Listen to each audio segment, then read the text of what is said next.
రాజకీయాల్లో 1994లో రావడం జరిగింది. నా తండ్రి గారు సభ్యులు వేరే చౌదరి గారు ఆయన గ్రామ సర్పంచ్ నుండి రాజకీయాల్లో ఉన్నారు. తర్వాత శాసనసభ్యుడిగా రెవెన్యూ మినిస్టర్గా చేయడం జరిగింది.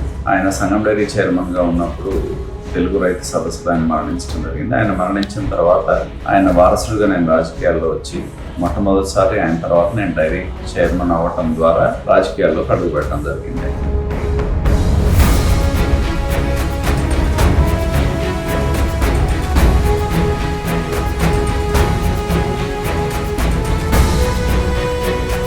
తర్వాత నేను వచ్చిన తర్వాత వాటన్నిటినీ కూడా రైతులతో కలిసి పర్యటించి కాలువల మీద డొంకల మీద తిరిగి వారికి కావాల్సిన మౌలిక సదుపాయాలు కల్పించడం, అలాగే గతంలో ఏదైతే ఆగిపోయిన లిఫ్టిగేషన్ స్కీమ్స్ లాంటివన్నీ కూడా పూర్తి చేసి సాగునీటి పరంగా టైలెంట్ ప్రాంతాలైనా ఎటువంటి ఇబ్బందులు లేకుండా చేయటం, మురుగునీటి సమస్యను కూడా, ఎందుకంటే ఆ రోజుల్లో నల్లమట్ట రైన్ కానీ ఇతర రైన్లు చాలా ఎక్కువగా ఉండేవి, వర్షం పడితే పొలాలు ఉంటాయి, వాటిని ఆధునీకరించడంతో కూడా చేయటం జరిగింది. ప్రజల అవసరాలు ఏవైతే ఉన్నాయో వాటిని గుర్తించి ప్రాధాన్యత క్రమంలో పూర్తి చేసింది.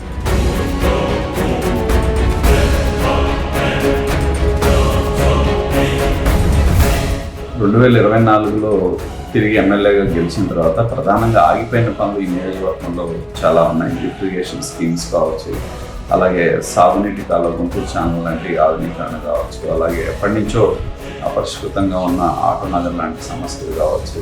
ఇటువంటి ప్రధానమైన సమస్యలు ఏవైతే ఉన్నాయో వాటికి ప్రాధాన్యత ఇచ్చి పూర్తి చేసే విధంగా చేయడం జరుగుతుంది. ప్రజలు మా దృష్టికి వచ్చిన సమస్యలను పరిష్కారం చేసే విధంగా రేపు 2024 తర్వాత కొత్త ప్రభుత్వంలో పనిచేయడం జరుగుతుంది.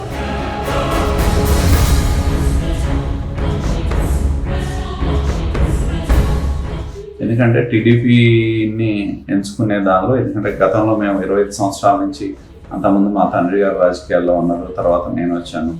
నియోజకవర్గ ప్రజలతో మాకు అవినాభావ సంబంధం ఉంది.